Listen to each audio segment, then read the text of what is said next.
Sinusite, rinite, faringite, hipertrofia das adenoides e asma são as principais doenças respiratórias. E no quadro Fala Doutor de hoje, eu converso com o otorrinolaringologista Rafael Cabral. Tudo bem, doutor? Tudo bem.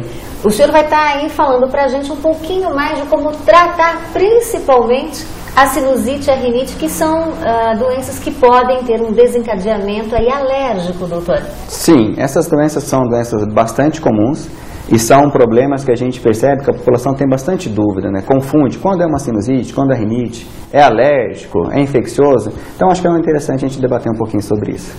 E quais são realmente as diferenças entre a rinite e a sinusite? Basicamente, a gente tem assim, a rinite quer dizer que está uma doença relacionada ao nariz, né? Pega a cavidade nasal. A sinusite já tem a afecção dos seios da face. Vamos mostrar um pouquinho para o pessoal que está em casa? Vamos ver. Essa região, essa aqui é uma figura demonstrando a região do nariz, onde a gente tem o septo nasal, aqui umas estruturas chamadas cornetos nasais e algumas cavidades que elas adentram para a face, que são os seios da face. A rinite, ela acontece na região nasal. A sinusite já acontece tendo uma afecção dos seios da face. Na verdade, acaba tendo uma afecção meio que conjunta. Muitas vezes a gente chama de rinocinusite, porque é difícil ter uma região só isolada, né? Mas a gente percebe assim, que a parte alérgica, essa que a gente conhece como a rinite alérgica, que vai dar aquele sintoma de obstrução nasal, coceira, nariz que escorre, isso concentra assim, basicamente mais no nariz. Já a sinusite já é um pouco diferente. Pode ter alguma infecção associada, que são aqueles quadros geralmente um pouquinho mais intensos. E a sinusite, existe um dado estatístico de que no Brasil há em torno de 37 milhões de pessoas que têm essa doença, doutor? Na verdade, assim, a sinusite ela é uma doença bastante prevalente, só que às vezes tem um pouco de confusão, porque assim, existe dois tipos de sinusite. Tem a sinusite aguda e a sinusite crônica. O nome é bem parecido, mas muda bastante na doença. A sinusite aguda é uma infecção que ocorre no seio da face. Então, aquele caso que a pessoa pega uma gripe, aí não melhora, e vai evoluindo com secreção, com dor de cabeça, com febre, então ocorreu uma infecção dentro do seio da face. Em geral, nesse caso, a gente trata, usa o antibiótico correto, faz algumas outras medidas, e a pessoa é curada. Então, ela não persiste tendo sinusite, né? Bastante gente confunde. Teve uma vez e fala, eu tenho sinusite. Não, você teve sinusite.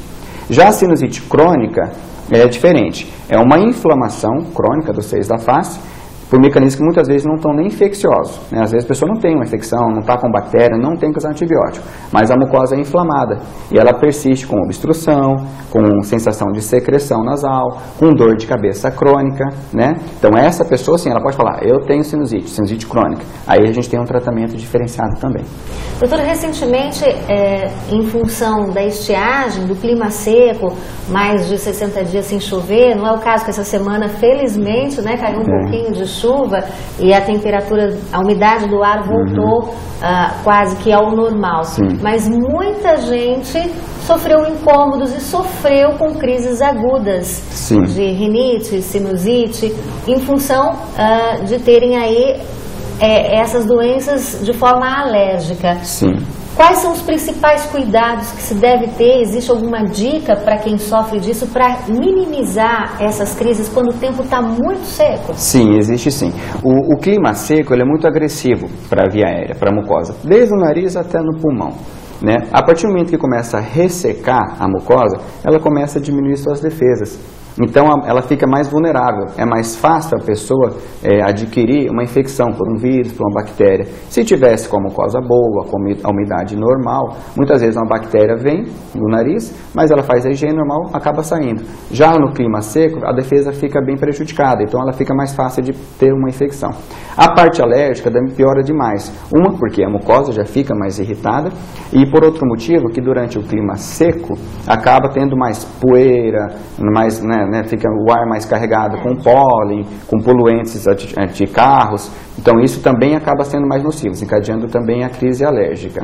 Doutor Rafael, o pessoal que está em casa certamente vai gostar de saber se tem alguma dica, principalmente agora que a gente está na primavera, de como evitar ou minimizar esses sintomas todos que costumam ser bem agressivos, como o senhor está me explicando.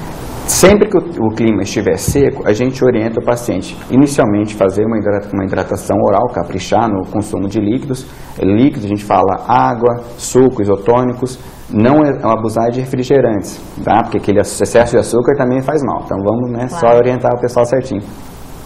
Muito importante também umidificar o ambiente com o uso de umidificadores, né, que a gente tem disponíveis no mercado. Para aquela pessoa que não tem, não comprou, não quer comprar... Bacia d'água resolve? Não resolve. Não? Não resolve. A bacia d'água não resolve. Uma dica legal é pegar uma toalha de banho, encharca, torce a toalha e pendura num local alto, no quarto, no ambiente que ela está. A toalha pendurada umidifica o ambiente como um aparelho. A bacia de água, só para fazer bagunça, não adianta nada. É mesmo? Outra coisa interessante que a gente orienta sempre a fazer é o uso de solução fisiológica, de limpeza do nariz de solução fisiológica. A gente tem desde frascos, a gente encontra em farmácia, isso é fácil de ter acesso, até uns dispositivos que já vem pronto de solução fisiológica para fazer a aplicação no nariz. Quanto mais a gente hidratar a mucosa e fazer a remoção mecânica, como que é a remoção mecânica? Imagine que você inalou, veio um pólen, uma poeira, está ali na mucosa, está irritando. Você lava com solução fisiológica, ela vai remover mesmo, vai lavar essa mucosa. Então aquela poeirinha que estava ali irritando, ela vai embora. Então com isso acaba diminuindo a intensidade dos sintomas. Então, resumindo, umidificar o ambiente e lavagem nasal com solução fisiológica. Isso é muito bom. Como tratar esse tipo de doença, Dr. Rafael?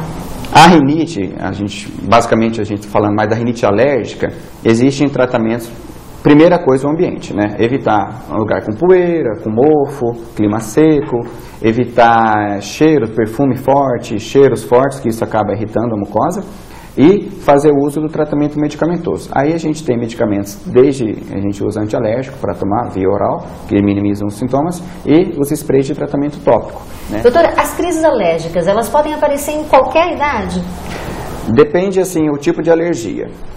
Durante a idade, a gente chama de lactente, a criança que mama mesmo no peito, depois vai para a mamadeira, ela pode desenvolver um tipo de rinite que a gente chama de rinite do lactente. Em geral é relacionado a esse novo alimento que está entrando no organismo dela, então ela acaba tendo uma resposta bem parecida com a rinite alérgica. Depois dessa idade, na criança pré-escolar, já entrando na idade escolar, a criança, onde ela começa a criar seus próprios anticorpos, ela começa também a desenvolver ou apresentar um sintoma, se ela tiver a característica, da rinite alérgica, né?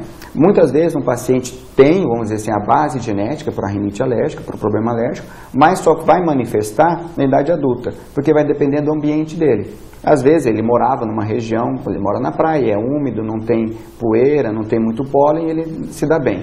Aí vem para Maringá, o clima é seco, tem bastante pólen, e isso ataca ele. Alguns pacientes ao contrário, moram aqui e se dão muito bem. Vão para a praia, onde tem mais umidade, às vezes tem um mofo, e ele vai atacar lá. Então depende ao que ele tem alergia. Ok. Doutor, bom, para a gente encerrar o nosso bate-papo, fica aqui uma dica bastante importante para quem está em casa, de não se automedicar em hipótese alguma, né? Jamais. A gente sempre orienta o paciente a não se automedicar. E também não confiar, vamos dizer, muitas vezes, na dica do colega, na dica do vizinho ou do balconista da farmácia, porque cada medicação ela vai ter uma resposta para cada tipo de paciente, para cada tipo de problema. Sendo que alguns pacientes não podem usar determinadas medicações, mesmo medicações comuns. Então a gente tem que sempre orientar cada caso individualizado, para não corrigir um problema e causar um outro, às vezes, pior que aquele inicial. Doutor, muito obrigada pela sua participação no quadro Fala Doutor de hoje. Fica um espaço aberto para o senhor poder concluir. Eu que agradeço o convite de falar desse tema. É um tema que a gente poderia passar uma tarde inteira conversando, e eu sei que a população em casa tem bastante dúvida, né? Mas a gente sempre orienta que, tendo a dúvida, procure o seu médico de confiança, que com certeza ele vai poder orientar e vai fazer um tratamento adequado. O que não precisa é ficar sofrendo, ficar com a rinite, ficar com alergia, sem procurar tratamento. Isso não tem cabimento no dia de hoje.